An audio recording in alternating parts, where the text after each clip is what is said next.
राम राम बहनों, आज मैं आपको करवा चौथ के व्रत के नियम व विधि और कहानी संपूर्ण सुनाऊंगी। करवा चौथ के दिन आज सभी बहनें माताएं सुबह सुबह उठ के चाय नाश्ता करती हैं। किसी किसी के घरों में तो खाना भी खाया जाता है और इसके पूजन करने की विधि है।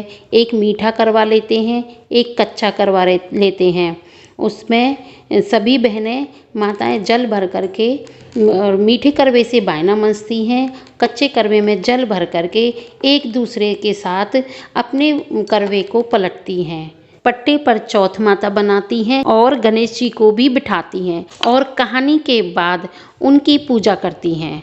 फिर उसके बाद शाम को सभी बहनें चलनी में चंद्रमा को देख करके अपने अपने पतियों के सामने उनकी पूजा आराधना करती हैं और उनकी लंबी आयु की प्रार्थना करती हैं तथा अपने जो करवे का जल होता है उसे चंद्रमा को अर्घ्य देती हैं और उसके पश्चात वह भोजन करती हैं। आइए अब सुनते हैं कहानी। एक राजा था, उसके 7 बेटा थे और एक पुत्री थी जिसका नाम कुंवरी था। वह अपने भाइयों की अत्यंत प्यारी बहन थी। कार्तिक कृष्ण पक्ष की चौथ करवा चौथ को कुंवरी ने व्रत रखा। भाई बिना बहन के भोजन नहीं करते थे।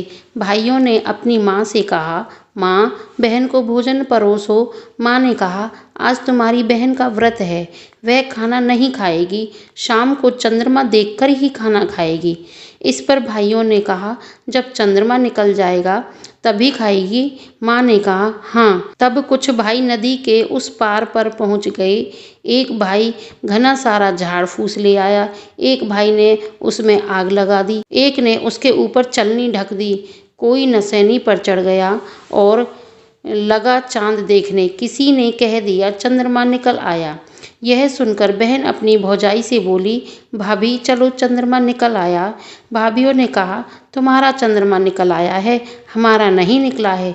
बहन जाकर पूजा कर आई और अर्घ दे आई। अब जैसे ही भोजन की थाली उसके पास आई, पहले गिलास में बाल निकला, दूसरे पर छींक हुई तथा तीसरे गिलास पर हरकारा आ गया कि तुझको ससुराल में बुलाया है। तब माँ बोली कि बेटी तुझे जो कोई भी मिले सबके पांव लगती जाना। उसने वैसा ही किया, परंतु किसी ने भी आशीर्वाद ना दिया। परंतु जब ननद आगे से मिली तो उसके पांव छूने पर उसने सौभाग्यवती होने का आशीर्वाद दिया। घर पर जाकर उसने देखा कि पति मरा पड़ा है और उसके ले जाने की तैयारी हो रही है। वह भी संग संग गई तथा रेती में पति की लाश रखवा ली और हर समय सेवा करने लगी। ननद रोज आती तथा 4 रोटी व एक कुल्ले में दाल लाती, जो वह खुद न खाकर रेती में ही गाड़ देती। कुछ समय बीतने के बाद चौथ माँ उसके घर आई और बोली कि किवाड़ खोल। उसने किवाड़ खोले तथा चौथ माँ को देखकर उनके पांव छूने लगी। तब माँ ने धक्का मार दिया और बोली, अरे व्रत खंडनी, दूर रह, मेरे पैर ना पकड़। उसके बहुत माफ़ी मांगने पर वह बोली कि मुझसे बड़ी जब आवेगी तभी तुझको सुहाग देगी। इसी तरह हर महीना चौथ आती और कहकर चली जाती। जब 11वें महीने वाली चौथ आई तब उससे कुंवरी ने बहुत विनती की। तब उसने कहा कि देख, अब करवा चौथ आने वाली है और तुझे वही सुहाग लौटा कर देगी, इसीलिए तू सभी सुहाग का सामान मंगा कर रख लेना।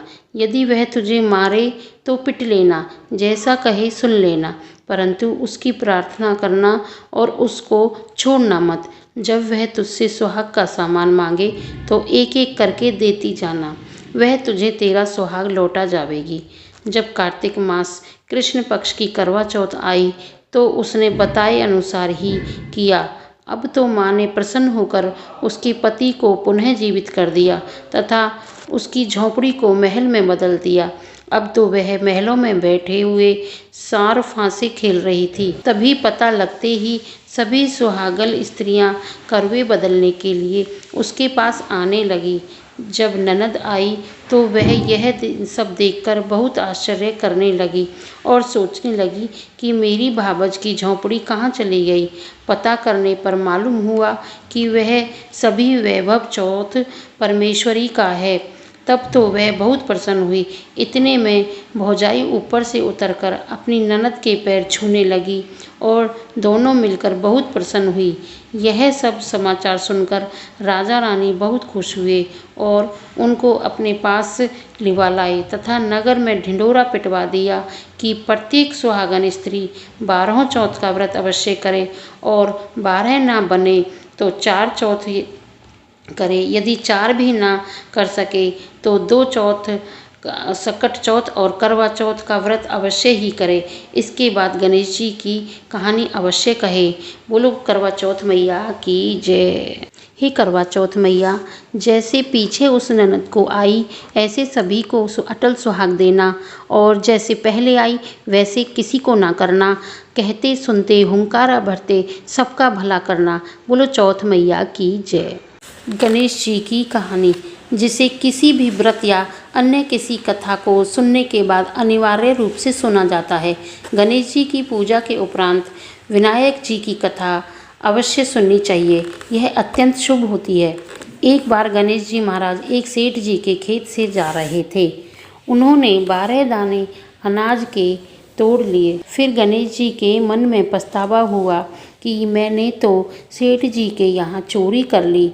तो गणेश जी सेठ जी के 12 साल की नौकरी करने लग गए। एक दिन सेठ जी राख से हाथ धोने लगे तो गणेश जी ने सेठानी का हाथ पकड़ लिया, मिट्टी से हाथ धुला दिया। सेठानी सेठ जी से बोली कि ऐसा ये कैसा नौकर है, नौकर होकर उसने मेरा हाथ पकड़ लिया है। सेठ जी ने गणेश जी को बुलाकर पूछा कि तुमने सेठानी का हाथ क्यों पकड़ा।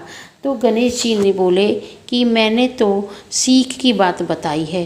राख से हाथ धोने से घर की लक्ष्मी नाराज होकर घर से चली जाती है और मिट्टी से हाथ धोने से आती है। सेठ जी ने सोचा कि गणेश जी है तो सच्चा होगा। थोड़े दिनों बाद कुंभ का मेला आया। सेठ जी ने कहा, गणेश सेठानी को कुंभ के मेले में स्नान करा के ले आओ। सेठानी किनारे पर बैठकर नहा रही थी तो गणेश जी ने उनका हाथ पकड़कर आगे डुबकी लगवा लाई। घर आकर सेठानी ने सेठ से कहा कि गणेश ने तो मेरी इज्जत ही नहीं रखी और इतने सारे आदमियों के बीच मुझे घसीट कर आगे पानी में ले गए। तब सेठ जी ने गणेश जी को पूछा कि ऐसा क्यों किया। तो गणेश जी ने कहा कि सेठानी किनारे पर बैठकर गंदे पानी से नहा रही थी तो मैं आगे अच्छे पानी में डुबकी लगवा कर ले आया। इससे अगले जन्म में बहुत बड़े राजा और राजपाट मिलेगा। सेठ जी ने सोचा कि गणेश जी हैं तो सच्ची होगी।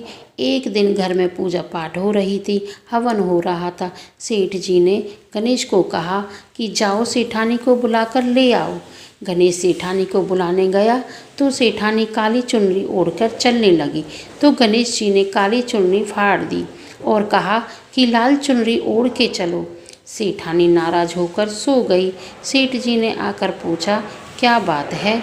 तो सेठ ने बोला कि गणेश ने मेरी चुनरी फाड़ दी। सेठ जी ने गणेश को बुलाकर बहुत डांटा और कहा, तुम बहुत बदमाशी करते हो। तो गणेश जी ने कहा, पूजा पाठ में काला वस्त्र नहीं पहनते, इसीलिए मैंने लाल वस्त्र के लिए कहा है।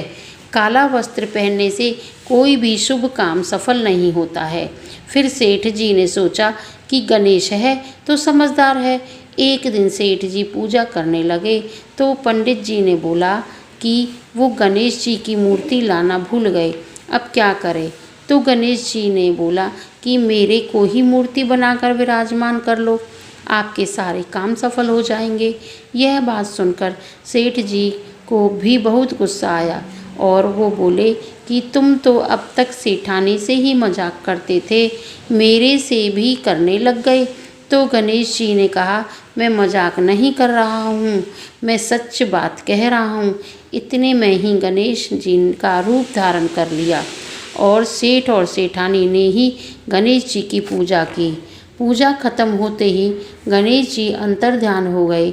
सेठ सेठानी को बहुत धोखा हुआ और उन्होंने कहा कि हमारे पास तो गणेश जी रहते थे और हमने उनसे इतना काम कराया। तो गणेश जी ने सपने में आकर सेठ जी को कहा कि आपके खेत में से मैंने 12 अनाज के दाने तोड़ लिए थे।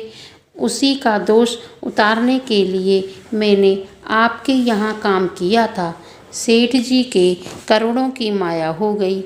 हे गणेश जी महाराज, जैसा सेठ जी को दिया वैसा सबको देना, कहते को सुनते को और सारे परिवार को देना। जय गणेश जी की।